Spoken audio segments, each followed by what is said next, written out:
So hello great future teachers. आपके CTET 2021 के exam को कुछ गिनती के दिन बाकी रह गए हैं। ऐसे में क्या वो चीजें हैं जो लास्ट मिनट में आपको याद होनी चाहिए, आपको रिवाइज करनी चाहिए, है ना। अभी ये टाइम जो है ये रिवीजन का टाइम है। यहाँ पर जितना ज्यादा आप रिवीजन करेंगे उतना ज्यादा आपका यहाँ पर स्कोरिंग होने वाला है।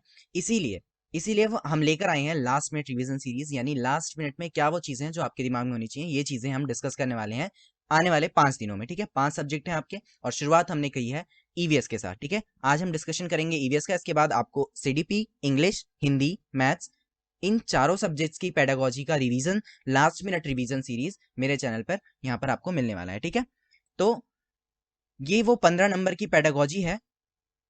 ये वो 15 नंबर के पेडागोजी के टॉपिक्स हैं जो आपको ईवीएस में पूछे जाते हैं। ठीक है, तो अभी हमें शुरुआत क्या करनी चाहिए और क्या चीजें दिमाग में रखनी चाहिए, चलिए देखते हैं।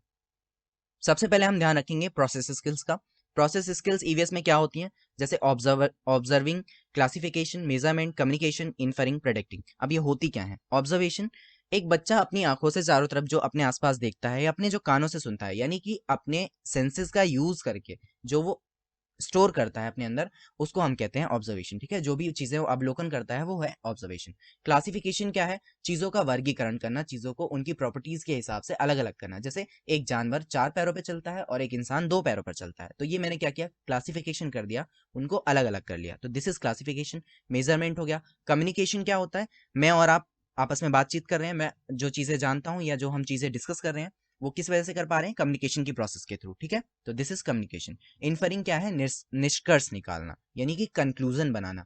अब आपने पूरा का पूरा सिलेबस पढ़ तो लिया, लेकिन एंड टाइम में आपको क्या करना है? उसको कंक्लूड करना है, उसका निष्कर्ष निकालना है कि आप कैसे उसको थोड़ा करके, बिल्कुल छोटा करके पढ़ सकते हैं, क्या चीजें आपके लिए जरूरी हैं। ठीक है, सो दिस इज इन्फरिंग, यानी निष्कर्ष निकालना। उसके बाद एक जरूरी चीज कि आपको पता होगा, ईवीएस को हम थीम वाइज पढ़ते हैं ना, यहाँ पर चैप्टर्स नहीं होते, यहाँ पर थीम्स होती हैं। और वो 6 मेन 6 थीम्स हैं, ये आपको पता होगा। 6 मेन थीम्स हैं, 1 2 3 4 5 6, ये 6 थीम्स आपके सामने हैं।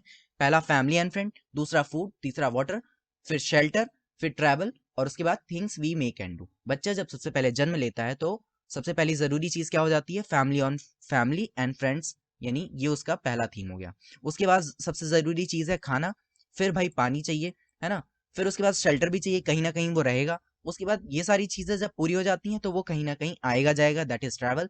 और उसके बाद उसको अपने जीवन में कुछ ना कुछ काम भी करना है, तो इसलिए जो काम वो करता है वो है हमारी छठी theme, things we make and do. ठीक है, इस पे क्वेश्चन भी आए हुए हैं, तो आपको ध्यान रखना है कि 6 तो मेन थीम्स हैं, इसके अलावा कुछ सब थीम्स भी हैं। फैमिली एंड फ्रेंड में ये 4 सब थीम्स हैं, ABCD, relationship, work and play, animal और प्लांट, ये 4 सब थीम्स हैं।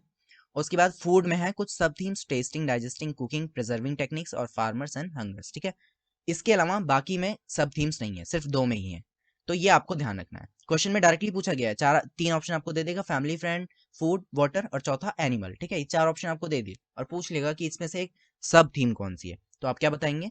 एनिमल। अगर आपने याद होगा, आपको याद होगा, तो एनिमल जो है वो एक सब थीम है, बाकी की सारी मेन थीम्स हैं। ठीक है, तो ईवीएस जो है वो थीम वाइज पढ़ी जाती है। इसके बाद एक और जो जरूरी चीज है वो है इंडिया का मैप।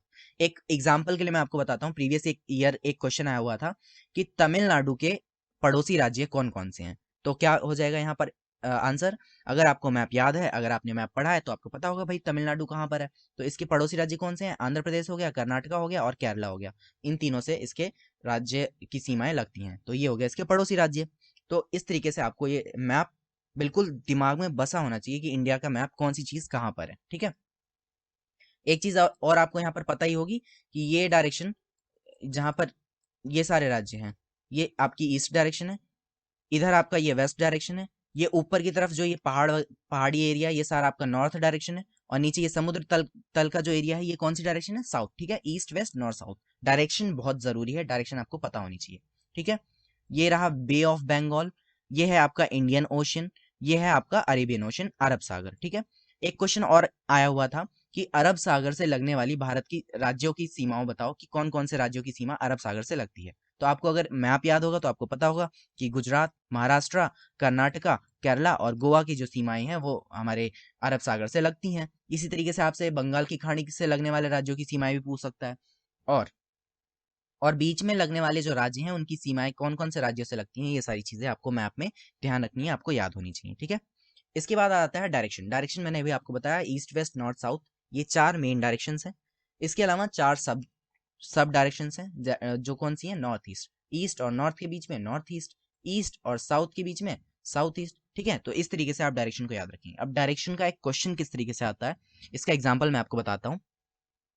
एग्जाम्पल के लिए मैंने आपसे कहा कि उत्तर प्रदेश एक ऐसा राज्य है, उत्तर प्रदेश उत्तर प्रदेश के पश्चिम में पाए जाने वाले राज्य का नाम बताओ। ठीक है, उत्तर प्रदेश की सीमाएं पश्चिम में जिस राज्य से लगती हैं उसका नाम बताओ। और मैंने आपको ऑप्शन दे दिए 4, राजस्थान, मध्य प्रदेश, छत्तीसगढ़ और बिहार, ये 4 ऑप्शन मैंने आपको दे दिए। तो अगर आपको डायरेक्शंस पता है और ये पता है कि कौन से राज्यों से सीमाएं लगती हैं, तो आप फटाफट से बता देंगे कि भाई उत्तर प्रदेश के पश्चिम में राजस्थान राज्य है और इसका आंसर हो जाएगा राजस्थान, बाकी के ऑप्शंस जो हैं वो गलत हैं। तो इस तरीके से मैप की नॉलेज और डायरेक्शन की नॉलेज आपको होनी चाहिए। डायरेक्शन का एक और क्वेश्चन जो इस तरीके से आता है कि आपको बोल देगा कि भाई आपका घर यहाँ पर है और यहाँ से लेफ्ट जाएंगे, फिर राइट जाएंगे, फिर लेफ्ट जाएंगे, फिर राइट जाएंगे, तो आपका स्कूल आ जाएगा।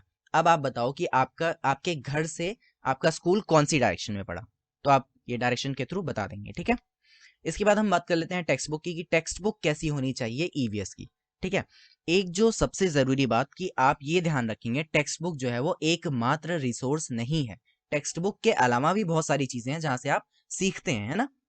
ऐसा बहुत सारी चीजें हैं जहां से आप सीखते हैं, सिर्फ किताब ही सब कुछ नहीं है। तो टेक्स्ट बुक जो है वो वन ऑफ द रिसोर्स है, ना कि ओनली रिसोर्स है। ठीक है, उसके बाद टेक्स्ट बुक आपकी चाइल्ड सेंट्रिक होनी चाहिए, एक्सप्लोरेशन होना चाहिए, उसमें एक्टिविटीज दी रहनी चाहिए। और सबसे जरूरी बात जो ध्यान क्या रखनी है कि टेक्स्ट बुक में डेफिनेशंस नहीं होनी चाहिए, है ना, टेक्निकल टर्म्स नहीं होने चाहिए, एकदम कठिन सी किताब नहीं होनी चाहिए। ऐसी किताब हो जिसमें किस तरह की भाषा का प्रयोग हो, कोलोकियल लैंग्वेज।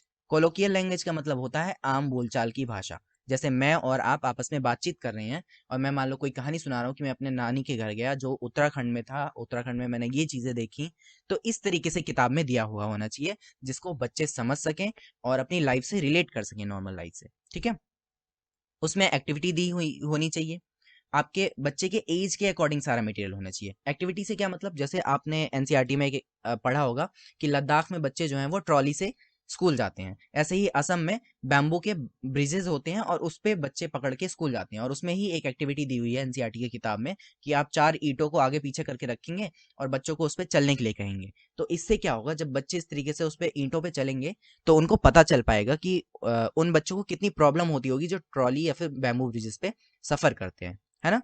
तो इससे उनको एक भावनात्मक विकास हो पाएगा और वो समझ पाएंगे चीजों को रिलेट करके। ठीक है, और एक और सबसे जरूरी बात कि ईवीएस की किताब कैसी होनी चाहिए, उसमें चैप्टर्स नहीं होने चाहिए, उसमें थीम वाइज टॉपिक आपके दिए रहने चाहिए। 6 थीम्स आपने पढ़ी, उन्हीं थीम्स के अकॉर्डिंग आपकी टेक्स्ट बुक ईवीएस की होनी चाहिए। ठीक है, अब एनसीएफ की रिकमेंडेशंस को हम बाद में पढ़ेंगे, उससे पहले हम पढ़ेंगे कि इंटीग्रेटेड लर्निंग क्या है ईवीएस में। ठीक है, एक जो सबसे जरूरी बात वो क्या है, वो ये है कि क्लास फर्स्ट और सेकंड में ईवीएस की किताब नहीं होती। ठीक है, ये आपने पहले भी पढ़ा होगा, फिर भी एक रिवीजन आपके दिमाग में होना चाहिए कि क्लास फर्स्ट और सेकंड में ईवीएस की किताब नहीं होती, कोई किताब नहीं होती। क्लास थर्ड फोर्थ और फिफ्थ इनमें होती है आपकी ईवीएस की किताब। ठीक है, क्लास थर्ड और फोर्थ फिफ्थ में ही सिर्फ आपकी ईवीएस की किताब होती है। और एक और जरूरी चीज कि थर्ड और फोर्थ और फिफ्थ में ना तो साइंस की किताब मिलेगी आपको, ना एसएसटी की किताब मिलेगी, ना एनवायरनमेंट की किताब मिलेगी। ये किताबें अलग से नहीं होती, इनका जो ज्ञान होता है वो सारा का सारा एक साथ जोड़ के पढ़ा दिया जाता है ईवीएस में ही। ठीक है, ईवीएस की किताब में ही ये सारा ज्ञान आपको जोड़कर दे दिया जाता है और इसी चीज को हम कहते हैं इंटीग्रेटेड ईवीएस। ठीक है, यही है आपका इंटीग्रेटेड ईवीएस, यानी साइंस, एसएसटी और एनवायरनमेंट का ज्ञान, इन तीनों का ज्ञान जोड़ के ईवीएस की किताब में ही तीसरी चौथी और पांचवी क्लास में पढ़ा दिया जाता है। तो कंपार्टमेंटलाइज नहीं करना आपको। ठीक है, कंपार्टमेंटलाइज का मतलब अगर आप बच्चे को स्केलेटन पढ़ा रहे हैं या फिर आप उसे अकबर के बारे में बता रहे हैं, तो ये सारी चीजें आप किसके अंडर बताएंगे बच्चे को, ईवीएस के अंडर। आप उसको ये नहीं बोलेंगे कि स्केलेटन जो है वो आपका साइंस का पार्ट है या अकबर आपके हिस्ट्री का पार्ट है, बच्चे को ये चीज नहीं बोलेंगे। ठीक है, कंपार्टमेंटलाइज नहीं करना है, जबकि होलिस्टिक मैनर में बताना है, एक समग्र दृष्टिकोण के साथ आपको बच्चे को पढ़ाना है। ठीक है, उसके बाद हम बात करते हैं एनसीएफ की रिकमेंडेशंस के बारे में। एनसीएफ बहुत ज्यादा जरूरी टॉपिक है, इसका रिलेशन आपको सारे सब्जेक्ट्स में मिलने वाला है, सीडीपी ईवीएस हो चाहे आपका हिंदी इंग्लिश, हर जगह आपको एनसीएफ के बारे में क्वेश्चन मिल सकता है। ठीक है, तो सबसे पहले ईवीएस क्या कहता है, एनसीएफ क्या कहता है ईवीएस के बारे में, कि भाई जो किताब, जो नॉलेज आप बच्चे को स्कूल में प्रोवाइड करा रहे हैं वो उसके बाहरी जीवन से कनेक्ट होना चाहिए, है ना। जो कुछ भी आपने उसको पढ़ाया वो ऐसा हो जिसको बच्चा अपने बाहरी जीवन से कनेक्ट कर सके, जोड़कर देख सके, ठीक है। दूसरी बात है कि उसके घर और उसके स्कूल के बीच का गैप खत्म होना चाहिए। इसका क्या मतलब है, जितना कंफर्टेबल बच्चा घर पे फील करता है उसे उतना ही कंफर्टेबल फील कराना है स्कूल में। क्योंकि आपने देखा होगा छोटे बच्चे अक्सर स्कूल में जाकर घबरा जाते हैं, रोने लगते हैं, चिल्लाने लगते हैं। तो अगर वहां पर टीचर उनकी इमोशनल नीड्स को पूरा करे, उनको प्यार से समझाए, बुझाए, तो उनको घर जैसा फील आएगा और वो वहां पर कंफर्टेबल होकर पढ़ सकेंगे, ठीक है। उसके बाद कंपार्टमेंटलाइज आपको नहीं करना, होलिस्टिक मैनर रखना है, ये मैंने आपको बता ही दिया। रोड लर्निंग को डिस्करेज करेंगे, चाइल्ड सेंटर्ड अप्रोच फॉलो करेंगे, ठीक है। जो भी चीजें आप करा रहे होंगे उसके केंद्र में बच्चा होगा। आप अगर किसी एक्टिविटी को कराते हैं तो बच्चे के हित को ध्यान में रखेंगे। कभी भी ये नहीं, सबसे बड़ी बात कि आप कभी भी ये नहीं करेंगे कि सिलेबस को कम करने के लिए या टीचर की हेल्प करने के लिए, इस तरह के ऑप्शंस अगर आपको मिलते हैं तो आपको उसको इग्नोर करना है, ठीक है। कभी भी टीचर को आप कोई किसी तरह की सुविधा नहीं प्रोवाइड करेंगे, बच्चे को सुविधा प्रोवाइड कराएंगे, ठीक है। टीचर एक सुपरमैन है, उसको किसी आराम की जरूरत नहीं है, उसको कोई प्रॉब्लम नहीं होती, सारे सॉल्यूशंस बच्चे के लिए, ठीक है। ये आपको ध्यान रखना है। उसके बाद जेंडर बायसनेस नहीं होनी चाहिए। जेंडर बायसनेस क्या है, जैसे आप कैमरा मैन यूज करते हैं अगर, तो कैमरा मैन से आपको पता चल रहा है कि एक आदमी के बारे में बात चल रही है, अगर आप उसकी जगह कैमरा पर्सन यूज करें तो ये आदमी और औरत दोनों को हो सकता है ना, कैमरा पर्सन कोई भी हो सकता है। तो इस तरीके से आपको जेंडर पैरिटी को बढ़ावा देना है और जेंडर बायसनेस को बढ़ावा नहीं देना, ठीक। तो ये वर्ड्स जो मैं बोल रहा हूँ ये आपको ध्यान रखने हैं। यहाँ पर मैंने कुछ वर्ड्स की लिस्ट बना रखी है, ये सारे के सारे पॉजिटिव वर्ड्स हैं। अगर ये एग्जाम में आपको देखने को मिलते हैं तो आप इनको बढ़ावा देंगे। हैंड्स ऑन एक्टिविटी हो गया, एक्सप्लोरेशन हो गया, डिस्कशन हो गया, इन चीज़ों को आप बढ़ावा देंगे। और साथ ही साथ क्लासरूम और एग्जामिनेशन में फ्लेक्सिबिलिटी लानी है, ये आप ध्यान रखेंगे। जो मेथड्स आप यूज कर रहे हैं टीचिंग और इवेल्युएशन के लिए, वो कौन से मेथड्स हैं, क्या उनसे बच्चे का समग्र विकास हो रहा है, क्या उसका mental development, PCSC, physical, cognitive, mental और इमोशनल, ये चारों डेवलपमेंट क्या हो पा रहे हैं उन मेथड्स का यूज करके, ये आप ध्यान रखेंगे। और बच्चे को ज्यादा से ज्यादा अपॉर्चुनिटी प्रोवाइड कराएंगे और आपकी प्रायोरिटी में हमेशा बच्चा होना चाहिए, ठीक है। आप जो भी काम करेंगे उसकी प्रायोरिटी में कौन होना चाहिए, बच्चा होना चाहिए। तो ये कुछ पॉइंट्स थे ईवीएस के जो आपको एंड मोमेंट पे आपके दिमाग में होना चाहिए। सबसे जरूरी मैप की सारी चीजें एकदम ऐसे फोटो खींच के दिमाग में बिठा लो, है। ये मैप आपको बिल्कुल ध्यान में होना चाहिए। ये 6 थीम्स आपको ध्यान में होनी चाहिए। प्रोसेस स्किल्स को भी आप याद रख सकते हैं। तो ये कुछ बेसिक चीजें थी जो आपको एंड मोमेंट पे रिवाइज करनी है। अब सबसे जरूरी बात, इसकी जो पीडीएफ है वो मेरे टेलीग्राम चैनल पे आपको मिल जाएगी। पीडीएफ को डाउनलोड करो, ज्यादा से ज्यादा शेयर करो, जितने भाई आपके भाई बंधु दीदी पापा मम्मी जो भी सीटेट का एग्जाम दे रहे हो सबको शेयर करो, सबको पढ़ाओ, क्योंकि सबके लिए ये पीडीएफ जरूरी है। तब तक के लिए अच्छा सा रिवीजन करते रहिए। एक बार को आप इस वीडियो को लाइक मत कीजिए, चल जाएगा, पर इस वीडियो को शेयर जरूर कीजिएगा भाई। और उस पीडीएफ को शेयर कीजिएगा टेलीग्राम चैनल पे, उसका लिंक आपको डिस्क्रिप्शन में मिल जाएगा, वहां पर जाओ, टेलीग्राम चैनल को ज्वाइन करो और रिवीजन करो खूब सारा। बेस्ट ऑफ लक, मिलते हैं नेक्स्ट सेशन में एक नए रिवीजन के साथ, ठीक है। Bye bye, have a good day.